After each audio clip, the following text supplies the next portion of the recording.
ನಮಸ್ಕಾರ ವೀಕ್ಷಕರೇ, ಯೂಟ್ಯೂಬ್ ವಾಹಿನಿಯ ನನ್ನ ನೆಚ್ಚಿನ ವೀಕ್ಷಕ ವೃಂದದವರೆಲ್ಲರಿಗೂ 2024 ವರ್ಷದ ಮೊದಲನೇ ಹಬ್ಬ ಮಕರ ಸಂಕ್ರಾಂತಿಯ ಶುಭಾಶಯಗಳು. ಪ್ರತಿಯೊಬ್ಬರ ಮನೆಯಲ್ಲಿ ಹಿರಿಯರು ಕಿರಿಯರೆನ್ನದೆ ಬಣ್ಣ ಬಣ್ಣದ ಉಡುಗೆ ತೊಟ್ಟು ಮನೆ ಮನೆಗೆ ಎಳ್ಳು ಬೆಲ್ಲ ಹಂಚುವ ಸಂಭ್ರಮದ ದಿನವೆಂದರೆ ಈ ಮಕರ ಸಂಕ್ರಾಂತಿ. ಎಳ್ಳು ಬೆಲ್ಲ ತಿಂದು ಒಳ್ಳೆಯ ನುಡಿಮುತ್ತುಗಳನ್ನು ಸವಿಯೋಣ, ಕಹಿ ನೆನಪುಗಳ ಮರೆತು ಸಿಹಿ ನೆನಪುಗಳನ್ನ ಬಯಸೋಣ ಎಂದು ಹಾರೈಸುವ ನಿಮ್ಮ ಶುಭ ವಿಶ್ವಕರ್ಮ. ಜೈ ಶ್ರೀರಾಮ್. ನಾನು ನಿಮ್ಮ ಶುಭ ವಿಶ್ವಕರ್ಮ. ಅಯೋಧ್ಯೆಯಲ್ಲಿ ಇರುವ ಶ್ರೀರಾಮ ಜನ್ಮಭೂಮಿಯಲ್ಲಿ ಒಂದು ಭವ್ಯವಾದ ಶ್ರೀರಾಮ ದೇವಾಲಯ ನಿರ್ಮಾಣವಾಗಿದೆ. ಇದೇ ತಿಂಗಳು ಜನವರಿ 22ನೇ ತಾರೀಕಿನಂದು ಶ್ರೀರಾಮನ ಪ್ರಾಣ ಪ್ರತಿಷ್ಠಾಪನೆ ಅಯೋಧ್ಯೆಯಲ್ಲಿ ನಡೆಯಲಿದೆ. ಅದು ನಮ್ಮ ಹೆಮ್ಮೆಯ ಪ್ರಧಾನಮಂತ್ರಿಗಳಾದ ಮೋದಿಜಿಯವರ ನೇತೃತ್ವದಲ್ಲಿ ತುಂಬಾ ಅದ್ದೂರಿಯಾಗಿ ದೇಶಾದ್ಯಂತ ಹಬ್ಬದಂತೆ ಸಂಭ್ರಮದಿಂದ ಆಚರಿಸುವರು. ಬಹಳಷ್ಟು ಕರಸೇವಕರು ಹೋರಾಡಿದ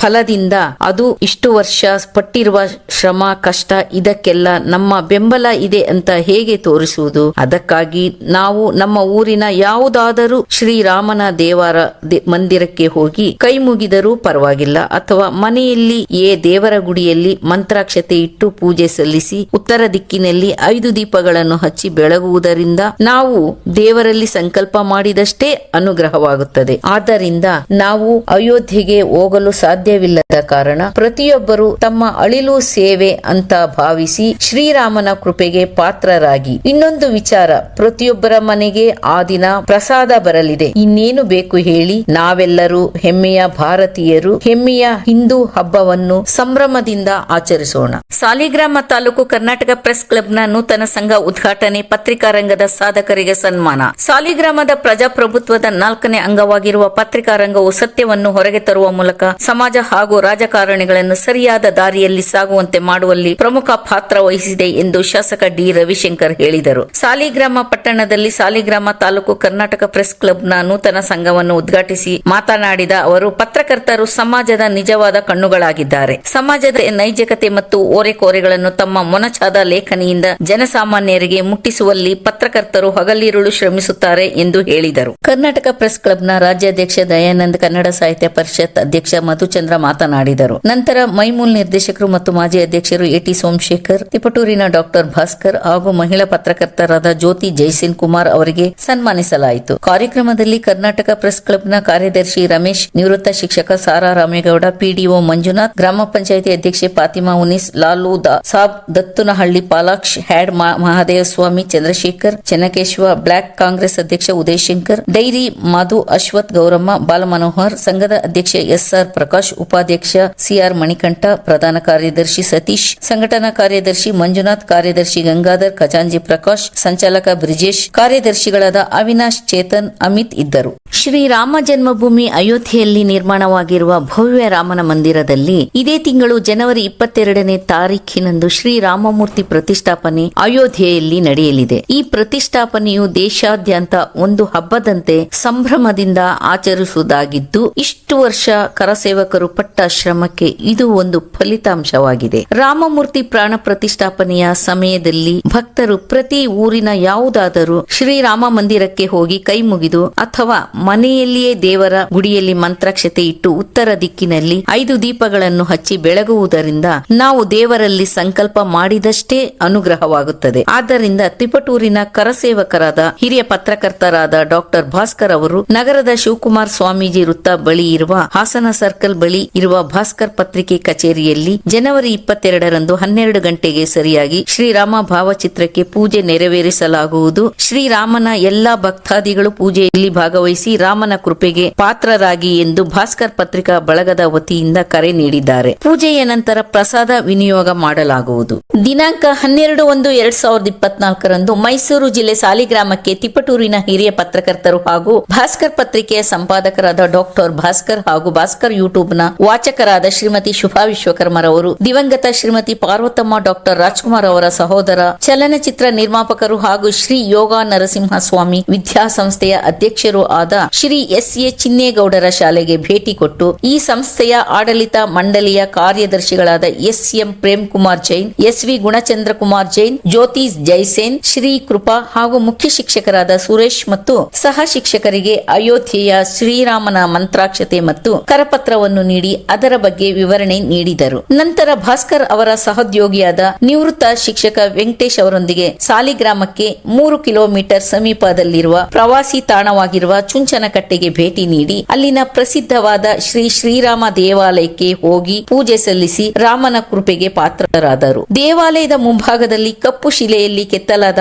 ಆಂಜನೇಯ ವಿಗ್ರಹವು ಬಹಳ ಸುಂದರವಾಗಿದೆ. ಅಲ್ಲಿ ಹರಿಯುತ್ತಿರುವ ಕಾವೇರಿ ನದಿಯಂತೂ ನೋಡುವರ ಗಮನ ಸೆಳೆಯುವಂತಿತ್ತು. ಮತ್ತೆ ಸಾಲಿಗ್ರಾಮದ ಶ್ರೀ ಭಾಷಾಕಾರ ದೇವಾಲಯಕ್ಕೆ ಭೇಟಿ ನೀಡಿ ತಮಿಳುನಾಡಿನ ಮೂಲದವರಾದ ಶ್ರೀ ವೈಷ್ಣವಕ್ಕೆ ಸಂಬಂಧಿಸಿದ ಅರ್ಚಕ ಜಪಾನಂದ ಸ್ವಾಮೀಜಿಯವರನ್ನು ಭೇಟಿ ಮಾಡಿ ಶಿಥಿಲಗೊಂಡಿರುವ ದೇವಾಲಯದ ಜೀರ್ಣೋದ್ಧಾರದ ಬಗ್ಗೆ ವಿವರಿಸಿದರು. ಸ್ವಾಮೀಜಿಯವರು ಸ್ವತಃ ತಾವೇ ದೇವಾಲಯದ ಉದ್ಧಾರಕ್ಕಾಗಿ ಶ್ರಮ ವಹಿಸುತ್ತಿದ್ದೇನೆ ಎಂದು ತಿಳಿಸಿದರು. ಸಂಸ್ಥೆಗೆ ಅಯೋಧ್ಯೆಯಿಂದ ರಾಮ ಭಕ್ತರಿಗೆ ಒಂದು ಅಕ್ಷತೆ ಮಂತ್ರಾಕ್ಷತೆ ಹಾಗೂ ಕರಪತ್ರ ಹಾಗೂ ಅಯೋಧ್ಯೆಯ ಜನ್ಮಭೂಮಿಯ ನಿರ್ಮಾಣದ ಭಾವಚಿತ್ರವನ್ನು ಫೋಟೋವನ್ನು ತೆಗೆದುಕೊಂಡು ನಾನು ಸಾಲಿಗ್ರಾಮದಲ್ಲಿ ಕೊಡಬೇಕು ಅಂತ ನಾನು ವಾಲಂಟಿಯರಾಗಿ ಬಂದಿದ್ದೀನಿ.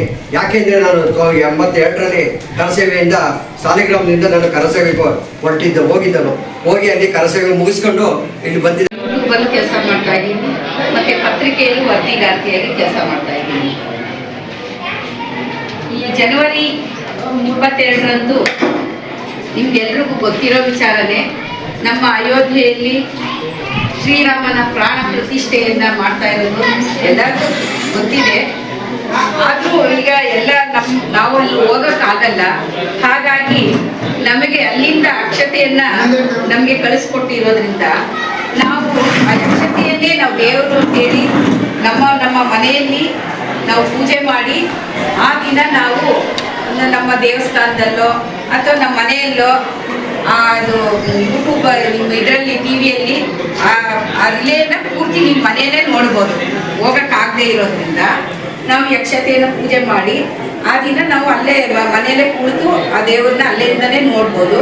ಹಾಗೆಯೇ ಅವತ್ತಿನ ದಿನ ನಾವು ಸಂಜೆ 5 ಅಥವಾ 6 ಗಂಟೆ ಒಳಗೆ ಒಂದು 5 ದೀಪ ಮನೆ ಮುಂದೆ ಹಚ್ಚಬೇಕು. ಅದು ಉತ್ತರ ದಿಕ್ಕಲ್ಲಿ. ಹಾಗೆ ಈ ಅಕ್ಷತೆಯನ್ನು ಆ ದಿನ ಮನೆಯಲ್ಲಿ ಯಾರು ಹಿರಿಯರು ಇರ್ತಾರೋ ಅವ್ರ ಕೈಯಲ್ಲಿ ಪ್ರೋಕ್ಷಣೆ ಮಾಡಿಸ್ಕೋಬೇಕು. ಈ ಅಕ್ಷತೆನ ಅದುವರೆಗೂ ದೇವ್ರ ಮನೆಯಲ್ಲೇ ಇಟ್ಟು ಪೂಜೆ ಮಾಡಬೇಕು. ನಾವು ಹೋಗೋದಕ್ಕಾಗಲ್ಲ ಅನ್ನೋ ಉದ್ದೇಶಕ್ಕೆ ಎಲ್ಲ ಕಡೆನೂ ತಲುಪಿಸಿರೋದು. ಆಮೇಲೆ 22 ಕಳೆದ ಮೇಲೆ ಎಲ್ಲರೂ ಹೋಗ್ಬೋದು. ಆವಾಗ ಎಲ್ಲರಿಗೂ ಅವಕಾಶ ಇದೆ. ಆ ದಿನ ಮಾತ್ರ ತುಂಬ ಜನ ಇರೋದ್ರಿಂದ ಯಾರಿಗೂ ಅವಕಾಶ ಇಲ್ಲ ಅಲ್ಲಿ ಹೋಗೋದಕ್ಕೆ.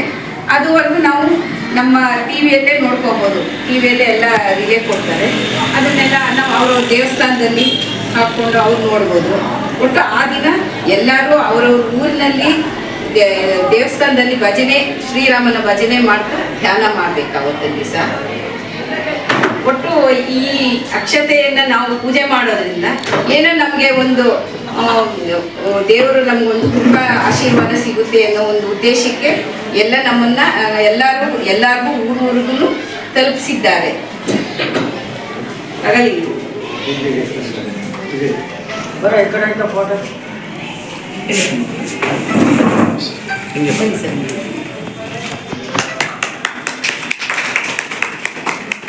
ಫೋಟೋ ತೆಗೆದ ವಿಡಿಯೋನ ಮಾಡ್ದೆ, ಫೋಟೋನ ತೆಗೆದೆ.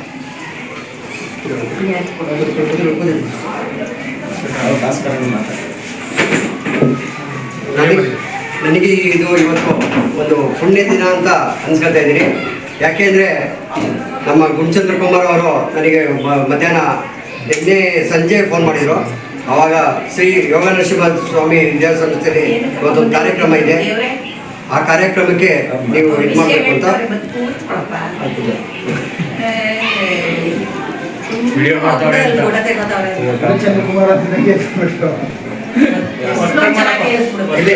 ಇವತ್ತು ನಾನು ಇದಕ್ಕೋಸ್ಕರ ತಮಿಳುನಾಡಿಂದ, ಆಂಧ್ರದಿಂದ, ನೇಪಾಳದಿಂದ, ಅಮೇರಿಕಾದಿಂದ ಬರ್ತಾರೆ ಜನಗಳು ಇವರನ್ನ ದರ್ಶನ ಮಾಡೋಕ್ಕೋಸ್ಕರ. ಈ ಶ್ರೀಪಾದಗಳಿಗೆ ಪ್ರತಿ ದಿವಸ ಅಭಿಷೇಕ ಮಾಡಿ ಆ ತೀರ್ಥತನ ಆ ಕೊಳೆತಲ್ಲಿ ಬಿಡಬೇಕು. ಅದೇ ಶ್ರೀಪಾದ ತೀರ್ಥ. ಈ ಶ್ರೀಪಾದ ತೀರ್ಥ ಎಲ್ಲೂ ಸಿಕ್ಕೋದಿಲ್ಲ. ಇದು ಅಷ್ಟು ಶ್ರೇಷ್ಠ. ಅದಕ್ಕೆ ಈ ಊರಲ್ಲಿ ಇರೋ ಜನಗಳೆಲ್ಲ ಎಲ್ಲೆಲ್ಲೋ ಹೋಗಿ ಬಂದಿದ್ದಾರೆ ಅಂತ ಕೂಡ ಫಸ್ಟ್ ಇಲ್ಲಿ ಬಂದು ಈ ಶ್ರೀಪಾದ ತೀರ್ಥ ತಗೊಂಡು ಆದ್ಮೇಲೆ ಕಾಶಿ ತೀರ್ಥ. ಅಯೋಧ್ಯೆಯ ಕರಸೇವಕ ಡಾಕ್ಟರ್ ಭಾಸ್ಕರ್, ಕಲ್ಪತರು ನಾಡಿನ ಭಾಸ್ಕರ್ ಪತ್ರಿಕಾ ಸಂಪಾದಕರು ಹಾಗೂ ಕೇರಾ ಸಂಘದ ಗೌರವ ಅಧ್ಯಕ್ಷರಾದ ಡಾಕ್ಟರ್ ಭಾಸ್ಕರ್ ಎನ್ಸಿರವರು ಮೈಸೂರು ಜಿಲ್ಲಾ ಕೆಆರ್ ನಗರ ತಾಲೂಕಿನ ಸಾಲಿಗ್ರಾಮದಲ್ಲಿ ಈ ಹಿಂದೆ ವಾಸವಿದ್ದಾಗ 1992 ಡಿಸೆಂಬರ್ 1ರಂದು ಕರ್ನಾಟಕ ಕರಸೇವಕರ ತಂಡದ ಜೊತೆ ಬೆಂಗಳೂರಿನ ಅಯೋಧ್ಯೆಗೆ ಪ್ರಯಾಣ ಬೆಳೆಸಿ ಶ್ರೀರಾಮ ಭಜನೆ ಮಾಡುತ್ತಾ ಬಾಬರಿ ಮಸೀದಿ ತೆರವುಗೊಳಿಸುವ ಮಹತ್ ಕಾರ್ಯದಲ್ಲಿ ಪಾಲ್ಗೊಂಡು ಅದೇ ಡಿಸೆಂಬರ್ 6ರಂದು ಲಕ್ನೋದಿಂದ ಬೆಂಗಳೂರಿಗೆ ತಮ್ಮ ಆತ್ಮೀಯ ಸ್ನೇಹಿತರಾದ ಶ್ರೀನಿವಾಸ್ ಗೌಡ, ಕಾಳಿಂಗರಾಜು, ಚನ್ನಕೇಶವ ಇನ್ನೂ ಮುಂತಾದ ಸ್ನೇಹಿತರೊಡಗೂಡಿ ಕ್ಷೇಮವಾಗಿ ಸ್ವಗ್ರಾಮ ತಲುಪುವಷ್ಟರಲ್ಲಿ ಊರೂರಲ್ಲಿ ಗಾಳಿ ಸುದ್ದಿಗಳು ಹಬ್ಬಿ ಕುಟುಂಬಸ್ಥರು ಆಘಾತಕ್ಕೆ ಒಳಗಾಗಿರುವುದನ್ನು ಇಂದು ನೆನಪಿಸಿಕೊಳ್ಳುತ್ತಾರೆ. ಆರ್ಎಸ್ಎಸ್ನ ಅಪ್ಪಟ ಕಾರ್ಯಕರ್ತರು ಆಗಿರುವ ಭಾಸ್ಕರ್ ಅವರು ಸದ್ಯ ಈಗ ಕಲ್ಪತರು ನಾಡಿನಲ್ಲಿ ಭಾಸ್ಕರ್ ಪತ್ರಿಕೆ ಹಾಗೂ ಭಾಸ್ಕರ್ ಯೂಟ್ಯೂಬ್ ಚಾನೆಲ್ ನಂದಿನಿ ಹಾಲಿನ ಮಳಿಗೆ ನಡೆಸುತ್ತಾ ಹಲವಾರು ಜನಪರ ಕಾಳಜಿ ಕೆಲಸವನ್ನು ನಿರ್ವಹಿಸುತ್ತಾ ಬಂದಿರುವುದು ಶ್ರೀಯುತರಿಗೆ ಶ್ರೀರಾಮ ಮಂದಿರ ಉದ್ಘಾಟನಾ ಕಾರ್ಯಕ್ರಮದ ಈ ಸಂದರ್ಭದಲ್ಲಿ ಶ್ರಮಿಸಿದ ಪ್ರತಿಯೊಬ್ಬರಿಗೂ, ಭಾಸ್ಕರ್ ಕುಟುಂಬದವರಿಗೂ ಹಾಗೂ ಸರ್ವರಿಗೂ ಆ ಭಗವಂತ ಶ್ರೀರಾಮಚಂದ್ರ ಸಕಲ ಸನ್ಮಂಗಳವನ್ನುಂಟು ಮಾಡಲಿ ಎಂದು ಭಾಸ್ಕರ್ ಪತ್ರಿಕೆಯ ಸನ್ಮಿತ್ರರು ಹಾಗೂ ಕೇರಾ ಸಂಘದ ಪದಾಧಿಕಾರಿಗಳು ಹಾಗೂ ಭಾಸ್ಕರ್ ಮಿತ್ರ ವೃಂದ ಶುಭ ಹಾರೈಸಿದ್ದಾರೆ.